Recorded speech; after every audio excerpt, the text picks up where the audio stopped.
Okay, I lost you guys. I didn't get taken out by big cigarette companies yet. Alarm went off and I clicked to stop it and my video stopped. But I'm back now. But yeah, so rights being taken away piece by piece. It's like if you go capture hogs, then you put out some bait, they come and they eat it, and then slowly you start building a fence around where they come to get food. You do it very cautiously. You take your time because moving slowly doesn't set off the red flags. And then one day, when all the hogs are in this, they're getting their what's free. Then one day the gate slams shut, and they're all slaughtered. And the thing about it is that people don't care because it doesn't affect them directly. They don't smoke, they don't vape, they don't care. And if they're over 21, then it's like, doesn't bother me. But we need to unite, because if it's all just like, well, it doesn't matter to me. People always wonder like how the Nazis got away with all the shit they did.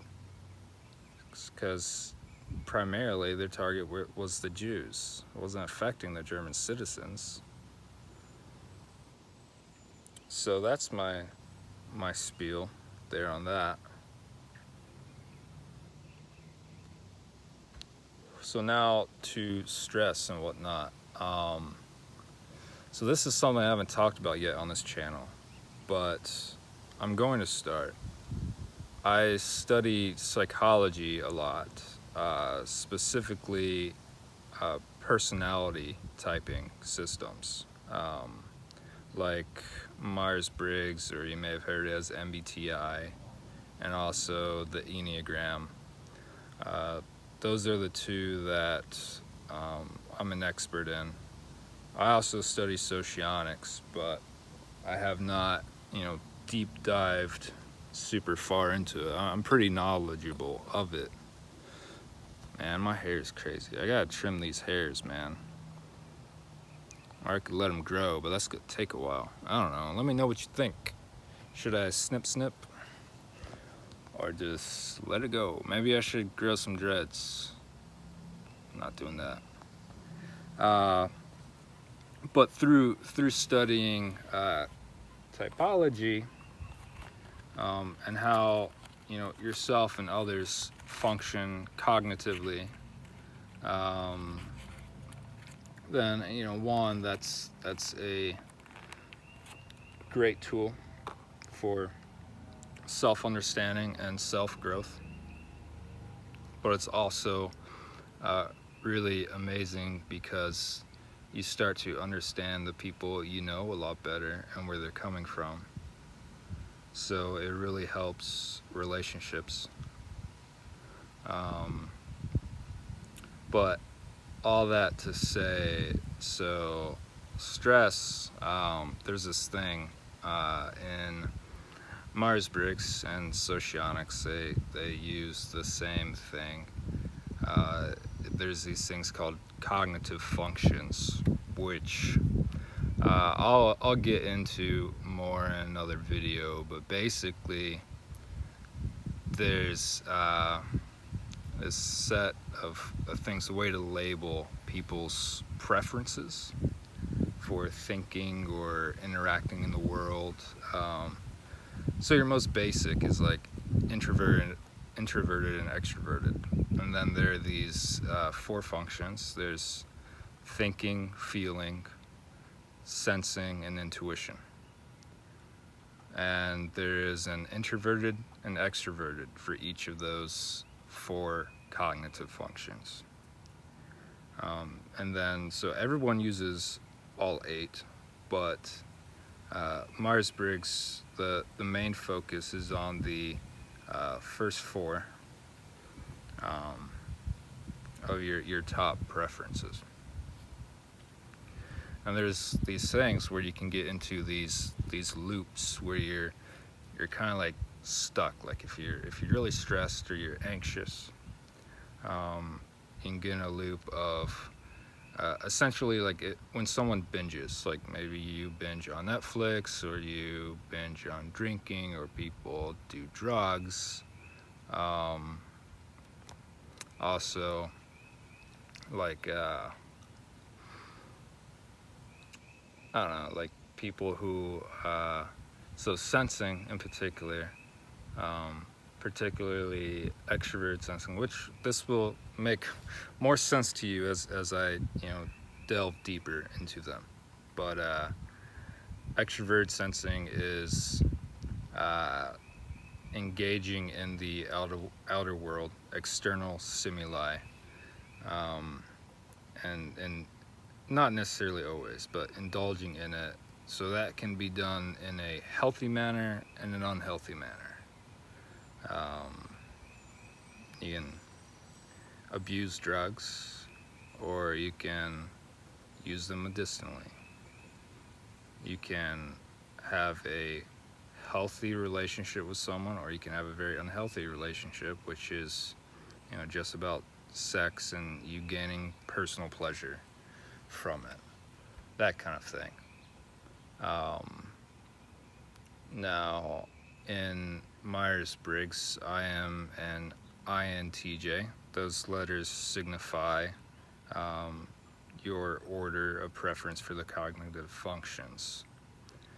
So, an INTJ, um, I lead with introverted intuition, and then extroverted thinking, and then introverted feeling, and then extroverted sensing. Don't worry about trying to understand it too much right now. I'm just going to do a very simple explanation of when you get stressed and get into loops. So, uh, introverted intuition is like inside your head, you're thinking about things all the time, analyzing things. Um, so, like a common loop in stress is between like the first and the third function. So, introverted feeling is where I'm internalized thinking about my own feelings. So, when I get too stressed or depressed, sometimes I can get in this loop between those two functions where I am analyzing over and over how I'm feeling. Um, but another kind of loop, you can loop with other functions, and it's really not talked about in the theory, but that's something I've been working on. Um, but so when you're, for example, just when someone's trying to they have a lot of obligations. When you're burnt out and you're just focused on, oh, I gotta get this stuff done, and I got to, you know, I got a whole list of things I gotta do, and I'm running around all over the place, and I barely have time to eat, and blah blah blah blah. We can get so focused on like the stuff we have to do, or that's not getting done, or we're too focused in our heads, and we're not able to do the things in the outer world that we want to do, that kind of stuff. um, and it can be overwhelming, but that's why self-care is important, because um, for me, like I have um, to get out of that loop. When I'm inside my head and thinking about my emotions, I need to engage in the outer world, so I'm no longer stuck in my head. I have to try to do that in healthy ways. But another thing is when we're so focused on just doing things that have to get done to try to be productive, or doing other things to help other people, we can ignore our needs, our wants, when we forego the rest that we need, or forego um, whatever you need emotionally from a relationship or things like that. You have to, go into that introverted feeling where you're you're thinking about, why you're feeling the way that you are. So it's like, oh, I feel like crap, and I don't know why. Well, I've driven like a couple hundred miles, in the past like 3-4 days, and I'm running around doing this and that, and I'm like sort of moving again and doing all this crap. It's like I need to take some time to pause. What do I need to restore myself so that in that way I can be more productive? I need to, you know, just take a break. And that's what I'm doing right now. By the way, you guys might have heard the neighbors yelling at a dog. There's a bee over here. See if I can get him on camera. Hopefully you saw him and it was focused. What's up, dude? That's the window, bud. So yeah, just that, like, all right, there's so many things on my plate, but if I just take like 30 minutes just to calm down and restore and relax, set myself straight, getting that foundation taken care of. You can't start building a house by working on the roof first. You gotta get that firm foundation, then you gotta build the walls before you can even, you know, even think about nailing a shingle. So yeah, hopefully that made sense. Comment, let me know if this topic interests you and what kind of questions you have. Take care of yourselves, or I'll find you and I'll tell you, take care of yourself. Bye.